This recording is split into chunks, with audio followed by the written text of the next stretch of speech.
इस वक्त की बड़ी खबर आपको बता दें, राम मंदिर दान चोरी के मामले में जांच के बीच में आपको बता दें कि आज ट्रस्ट की सबसे बड़ी बैठक होने वाली है। आपको बता दें इस बैठक को काफी अहम माना जा रहा है क्योंकि इस बैठक में 5 एजेंडे पर बातचीत होगी, जिसमें एक मामला चंपत राय का भी होने वाला है। तो क्या कुछ होगा इस बैठक में, क्या कुछ करने वाली है ट्रस्ट, बताएंगे आपको। मेरे साथ मौजूद है मेरे सहयोगी हर्षीत से। सबसे पहले बात करें ट्रस्ट की, तो क्या कुछ आज होने वाला है। बताया जा रहा है कि ट्रस्ट में काफी सारे लोगों की नियुक्ति हो सकती है, कुछ बदलाव हो सकते हैं, क्या कुछ होगा। बिल्कुल, देखिए अगर ट्रस्ट की बात करें तो ट्रस्ट पर कई बड़े सवाल खड़े हो रहे हैं क्योंकि ट्रस्ट के पास बड़ी जिम्मेदारी थी कि किस तरीके से जो चढ़ावा चढ़ता है उसको रामलला के दरबार में ही उपयोग में लाया जाए, लेकिन वो चोरी हो गया और इसलिए बड़े सवाल उठे। और आज ही कहा जा रहा है कि तकरीबन 3 बजे एक बड़ी बैठक होगी और उस बड़ी बैठक में तमाम बड़े लोग होंगे, लेकिन चंपत राय का क्या होगा ये सबसे बड़ा सवाल है कि चंपत राय की जगह आखिर अब कौन व्यक्ति होगा, ट्रस्ट में क्या क्या बदलाव होंगे, कौन कौन से नए नियम होंगे, ये देखने वाली बात होगी। क्योंकि ये कहा जा रहा है कि जो ट्रस्ट पर सवाल उठ रहे हैं उसका जवाब भी ट्रस्ट देगा। क्योंकि अभी आप देख रहे हैं कि कुछ लोग दो धड़ों में बटे हुए हैं क्योंकि संत समाज एक तरफ चंपत राय के समर्थन में है, तो कई लोग चंपत राय पर सवाल भी उठा रहे हैं कि चंपत राय ने आखिर जिम्मेदारी को क्यों नहीं निभाया। क्योंकि आपने देखा कि चंपत राय ने खुद कहा था जब 8 घंटे की उनसे पूछताछ हुई थी कि टिन्नू यादव पर मैंने भरोसा किया लेकिन वो भरोसे लायक नहीं निकला और मेरी गलती थी कि मैंने उस पर भरोसा किया, हालांकि मेरा चोरी में कोई योगदान नहीं है। लेकिन आखिर वो जिम्मेदार व्यक्ति कौन होगा जो ट्रस्ट के अंदर इस जिम्मेदारी को संभालेगा कि आगे आने वाले समय में राम मंदिर में कोई भी चोरी ना हो। आखिर कौन वो विश्वास दिलाएगा। क्योंकि देखिए ट्रस्ट की मीटिंग काफी महत्वपूर्ण होने जा रही है क्योंकि ये कहा जा रहा है कि ट्रस्ट की मीटिंग बाद में होगी, जो कि 10 जुलाई के बाद की कही जा रही थी, लेकिन अब ये जल्दी मीटिंग हो रही है। ये जल्दी मीटिंग में आखिर क्या कुछ फैसला होगा ये देखने वाली बात होगी क्योंकि दोपहर 3 बजे से लेकर 4 बजे तक ये मीटिंग चलेगी। तकरीबन 1 घंटे के ऊपर भी ये मीटिंग चल सकती है और शाम आते आते आपको ट्रस्ट की ओर से कई बड़े बयान देखने को मिल सकते हैं। 5 एजेंडे की बात की जा रही है इस बैठक में होगी, कौन से वो 5 एजेंडे हो सकते हैं। देखिए सबसे पहले किस तरीके से 5 एजेंडों की अगर हम बात करें तो 5 एजेंडों में सबसे पहले आता है कि कैसे वहां से दान की चोरी ना हो। क्योंकि देखिए जो चोरी हुई थी और जो बड़े खुलासे हो रहे हैं उसमें कहीं ना कहीं लग रहा है कि कई लोगों की मिली भगत थी। अब वो कैसे सुरक्षित रहे दान, क्योंकि देखिए सोना चांदी भी चढ़ाया गया रामलला के दरबार में, करोड़ों रुपया भी चढ़ाया गया, किसी ने अपनी जमीन तक बेच दी तो वो चढ़ावा चढ़ाया। तो आखिर उसको रोका कैसे जाए, क्या एक सीईओ की वहां पर नियुक्ति की जाए या फिर कोई बड़ा अधिकारी ऐसा नियुक्त किया जाए जो उस पूरी स्थिति को मॉनिटर कर सके। सबसे पहले ये बदलाव करने होंगे। दूसरा बदलाव ये कहा जा रहा है कि जो कर्मचारी बाहर होते हैं गेट पर, जो चेकिंग करते हैं, जिसे हम गार्ड भी कहते हैं, उन गार्डों की जो कंपनियां नियुक्ति करती है एक ऐसी कंपनियों से नियुक्ति की जाए ताकि उस पर पूरा भरोसा हो। क्योंकि देखिए अगर हम गार्डों की बात करते हैं तो अगर आपस में मिली भगत हो जाती है और दान चोरी करके कोई राम मंदिर की से बाहर निकलता है तो चेकिंग नहीं होती और नहीं हो रही थी, तभी ये दान पूरी तरीके से बाहर चला गया, चाहे वो चोरों के घर में गया या चोरों ने कहीं पर गाड़ दिया। क्योंकि कल खबरें भी आई थी जो ब्रेक हमने की थी कि कैसे लखनऊ अयोध्या एक्सप्रेस वे पर एक मीटिंग होती थी उसके खंडर में और वहां पर कुछ पैसा छिपाया जाता था। खैर तीसरे बदलाव की अगर हम बात करें तो तीसरे बदलाव की बात है कि कैश का काउंट जो करते हैं लोग वो कौन से भरोसेमंद लोग हों जिन्हें लगाया जाए। क्योंकि देखिए एसबीआई की तरफ से ये नियुक्तियां की गई थी लेकिन वो कहा जाता था कि ट्रस्ट के भरोसेमंद लोग थे और एसबीआई ने जिन लोगों की नियुक्ति की थी ट्रस्ट के कहने पर की थी क्योंकि वो ट्रस्ट के रिश्तेदार थे। कुछ ये जो जानकारियां मिली हैं तो अब ये कहा जा रहा है कि अब जिन कर्मचारियों को रखा जाएगा उनका पूरा डेटाबेस तैयार किया जाएगा, वो कहाँ से आ रहे हैं, उनका पूरा बैकग्राउंड क्या है, कोई मारपीट तो वो करके नहीं आया है या कहीं उसका चोरी में तो पिछला इतिहास नहीं रहा है, तो पूरा बैकग्राउंड जान के ये सब चीजें की जाएंगी। ये तीसरा एजेंडा हो गया।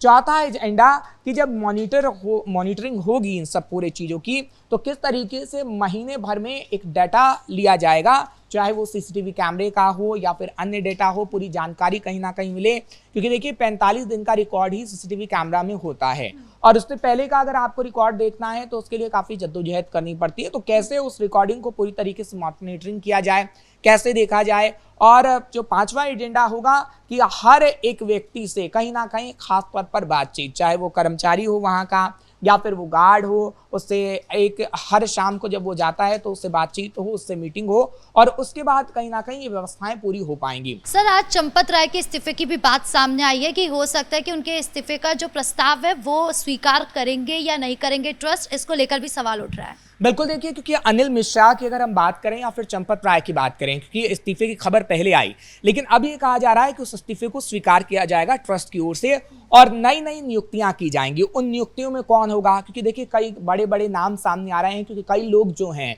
जो इससे जुड़े हुए हैं उसने अपना पल्ला झाड़ लिया है चंपत राय से, अनिल मिश्रा से, कि हमारा कोई योगदान नहीं था, चाहे फिर अनिल मिश्रा के से बातचीत की हो या फिर चंपत राय से हो, तो हमारा कोई लेना देना नहीं था। अगर उनकी भूमिका है, अगर आप स्वीकार करते हैं तो आप उनका इस्तीफा स्वीकार करिए और उन्हें निकाल के बाहर करिए। ये बात कहीं ना कहीं कही जा रही है। तो इतना जरूर कहा जा सकता है कि अगर उनका इस्तीफा स्वीकार करता है ट्रस्ट, और आप देखेंगे अगर चंपत राय को बाहर निकाला जाता है तो चंपत राय से तगड़ी पूछताछ भी हो सकती है और आगे आने वाले समय में उन्हें जेल का रास्ता भी कहीं ना कहीं देखना पड़ सकता है। क्योंकि देखिए पूछताछ तो उनसे 8 घंटे हो चुकी है, लेकिन अभी कई अहम पूछताछ होगी, क्योंकि एसआईटी ने उन्हें दोबारा भी पूछताछ के लिए बुलाया है, जो पिछले दिनों खबर सामने आई थी।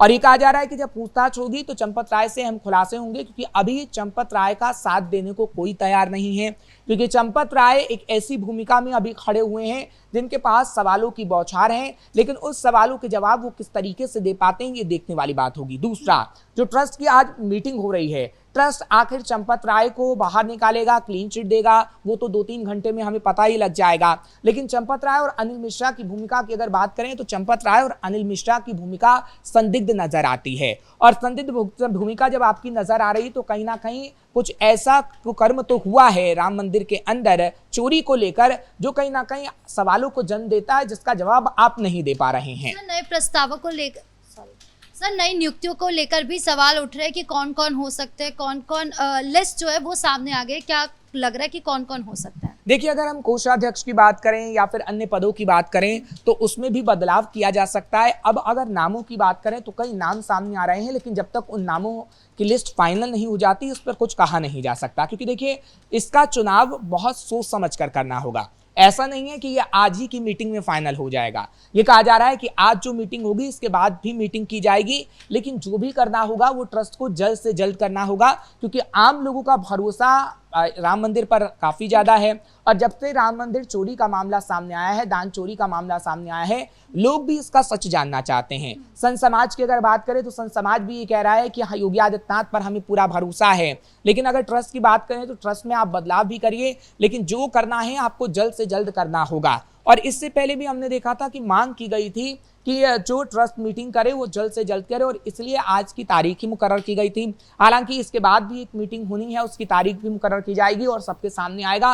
लेकिन इतना तो तय है, अगर ट्रस्ट में बदलाव नहीं हुए तो आगे आने वाले समय समय पर ट्रस्ट पर सवाल उठते रहेंगे, जिसका जवाब ट्रस्ट को देना भारी पड़ सकता है। सर, कर्मचारियों से भी लगातार पूछताछ चल रही है, अभी तक क्या कुछ एक्शन पुलिस कार्रवाई में हुई है? देखिए, अनुकल्प मिश्रा की अगर हम बात करें तो अनुकल्प मिश्रा को लेकर एक बड़ी जानकारी आई है, क्योंकि अनुकल्प मिश्रा पर एक और एफआईआर दर्ज की गई है, केस हुआ है। हालांकि उनके परिवारजनों ने वो करवाया है, उनकी चाची ने, और कहा गया कि मेरे से मारपीट की गई और मेरी तो तमाम ज्वेलरी थी। हालांकि उन्होंने उसका आंकड़ा भी बताया कि कितना ज्वेलरी थी, 3-4 चेनें थी या फिर कान के कुंडल थे या फिर जितनी भी ज्वेलरी थी वो लूट कर ले गए और हमारे साथ मारापीटी की गई, हमारा सामान फेंक दिया गया, और मेरी बहन को भी मारा गया। ये उनकी चाची, अनुकल्प मिश्रा की चाची आरोप लगा रही हैं, और अपनी बहन के लिए भी वो कह रही हैं कि मेरी बहन की ज्वेलरी भी वो लोग लूट के ले गए हैं। हालांकि इस मामले में पुलिस ने केस दर्ज कर लिया है और इस मामले में भी अनुकल्प मिश्रा से पूछताछ होगी, क्योंकि देखिए अनुकल्प मिश्रा की मुश्किलें दोगुनी हो गई हैं।